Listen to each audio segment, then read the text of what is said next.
Hello दोस्तों। आज हम स्टार्ट कर रहे हैं चैप्टर 5। तो चैप्टर 5 को स्टार्ट करने से पहले हम उसका कुछ बेसिक्स जो है या इंट्रोडक्शन जो है वो देख लेते हैं। तो चैप्टर का नाम है इंट्रोडक्शन टू यूक्लिडिस थ्योरम ज्योमेट्री।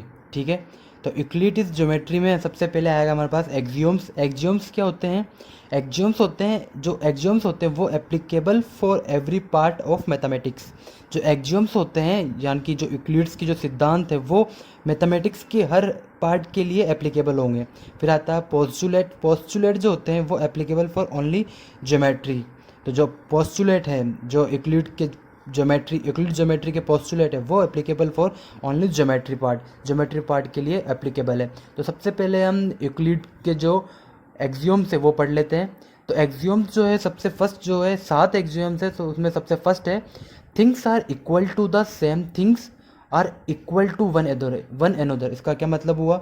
जब कोई थिंग्स यानी कि जब मैंने माना a इज इक्वल टू 2 है, ठीक है, b वैल्यू भी 2 के इक्वल है और c वैल्यू भी 2 के इक्वल है। इसका क्या मतलब हुआ कि जब things are equal to same things यानी कि जब ये इसके इक्वल है ये इसके इक्वल है, इसका ये मतलब हुआ कि a b और c यानी कि ये तीनों इक्वल होंगे एक दूसरे के। ठीक है, यही कहा है कि things are equal to the same things. अगर things are equal to same things, अगर कोई जो है किसी सेम थिंग्स के इक्वल है, इसका मतलब ये होगा कि वो सब एक दूसरे के भी इक्वल होंगे। ठीक है, सेकंड जो है वो है हमारे पास if equals are added to equals, यानी कि इक्वल में जब हम ऐड करेंगे इक्वल्स में, यानी कि हमारे पास 3 है।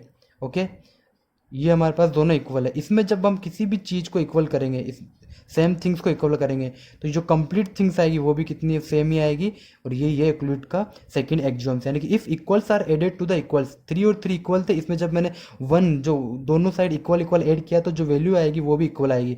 The wholes are equal. ठीक है, थर्ड है if equals are subtracted from equals the reminder are equals. इसका क्या मतलब हुआ? सेम इसी का उल्टा हो जाएगा, यानी कि यहाँ मैंने 3 लिया, ठीक है, ये दोनों इक्वल है। ठीक है, इसमें से जब मैंने इक्वल वैल्यू यानी कि -1 किया दोनों साइड से, जो वैल्यू आएगी वो भी इक्वल ही आएगी, यानी कि जो वुल पार्ट होगा, रिमाइंडर जो होगा वो भी क्या होगा? वो भी इक्वल ही होगा। ये हो गया थर्ड एक्सियोम्स, ये हो गया सेकेंड एक्सियोम्स। ठीक है, अब हम देखते हैं फोर्थ एक्सियोम है कि things which coincide with one another are equal to one another. Coincide का मतलब होता है जब कोई थिंग्स जो है, मान लो मैंने ये एक सर्कल बनाया, सर्कल की रेडियस आर है, दूसरा सर्कल मैंने बना दिया उसकी भी रेडियस जो है वो आर है।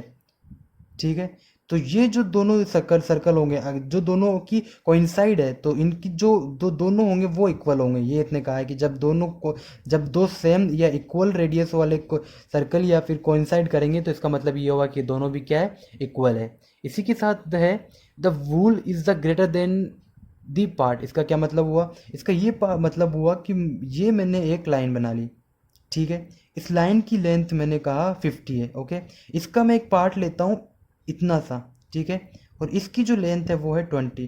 तो इसका मतलब ये हुआ कि जो ये पार्ट है, ये पार्ट जो है वो हमेशा इससे छोटा होगा, यानी कि जो ये वाला पार्ट है वो हमेशा जो है इससे बड़ा होगा। ये कहा कि द वूल, तो मूल का मतलब हुआ कि ये जो वूल है वो हमेशा ग्रेटर देन होगा दिस पार्ट से। ये तो होगा फिफ्थ। अब हम देखते हैं सिक्स।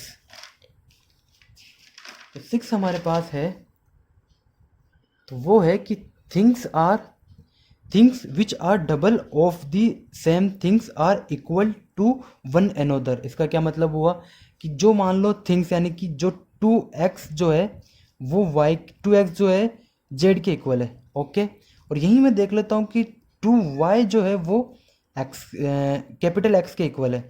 ओके, इसका क्या मतलब हुआ कि things which are double of the same thing, यानी कि जो ये भी डबल है इसके, सॉरी ये भी जेड के इक्वल कर देता हूँ मैं।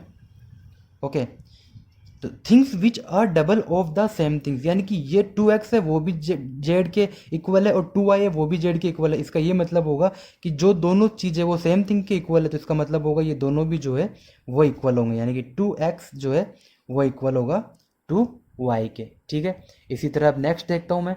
नेक्स्ट है things which are half of this same things are equal to one another. इसका ये मतलब हुआ कि कोई थिंग्स है, कोई भी जो वैल्यू है वो अगर हाफ है किसी भी वैल्यू के, ओके, ये इसके हाफ है। इसी तरह मैं देख लेता हूँ 1/2 y is equal to Z.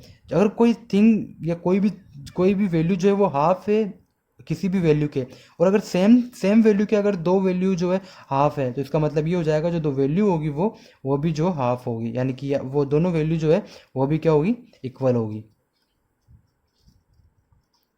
ठीक है।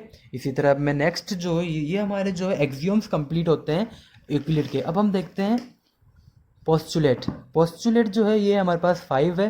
तो फर्स्ट पोस्टुलेट जो है वो है ए स्ट्रेट लाइन में be drawn from any one point two any other point. इसका मतलब ये हुआ कि ये एक पॉइंट है ए और दूसरा पॉइंट है हमारे पास बी, तो इन दोनों पॉइंट के बीच में एक स्ट्रेट लाइन जो है बना सकते हैं हम। इसका ये मतलब हुआ, ठीक है, कि एक स्ट्रेट लाइन में be drawn from any one point two any other point. इस पॉइंट से इस पॉइंट के बीच में कोई भी स्ट्रेट लाइन हम बना सकते हैं। सेकेंड है a terminated line can be produce indefinitely. इसका क्या मतलब हुआ कि टर्मिनेटेड लाइन, ये एक लाइन है, इस लाइन को हम इन्फिनाइट तक यानी कि अनंत तक आगे बढ़ा सकते हैं। इसका मतलब हुआ ये, ठीक है, कि एक टर्मिनेटेड लाइन ये हो गई जिसकी वैल्यू फिक्स नहीं है वो, तो terminated line can be produce independently, ठीक है, तो ये इंडिपेंडेंटली हम बढ़ा सकते हैं इसको, ठीक है। थर्ड है हमारा a circle can be drawn with any centre and any radius. Okay, a circle यानी कि एक सर्कल के लिए हमें जो एक रेडियस की ज़रूरत होती है, तो एक सर्कल को हम किसी भी रेडियस और किसी भी जो सेंटर के जरिए हम ड्रॉ कर सकते हैं। इसका ये मतलब हुआ। अब हम देखते हैं फोर्थ जो हमारे पास है वो है कि all right angles are equal to one another. इसका मतलब ये हुआ कि राइट एंगल जो होता है वो होता है 90 डिग्री का एंगल, तो ऑल 90 डिग्री के एंगल्स जो होते हैं वो एक दूसरे के इक्वल होते हैं, ठीक है। तो ये हो गया इसका मतलब कि ये वाला जो है ये भी 90 डिग्री का, ये भी 90 डिग्री का, तो ये दोनों जो है वो इक्वल है। फिर हमारे पास आता है पोस्टुलेट 5 जो कि वेरी वेरी इंपॉर्टेंट है। इसका मतलब ये होता है कि when two lines are cut by a third lines, यानी कि जब दो लाइन है मेरे पास, जो दो लाइन है मैंने कहा ये एक लाइन हो गई और ये दूसरी लाइन हो गई, जब दो लाइंस जो है किसी तीसरी लाइन के द्वारा कट हो रही है, यानी कि such that the third line cut such that the sum of interior angle होगा, जो इन दोनों लाइनों को कट कर रही है उस लाइन के अंदर वाले जो एंगल्स होंगे वो एंगल होंगे इंटीरियर एंगल। तो ये पी क्यू हो गया और ये आर एस हो गया, ठीक है।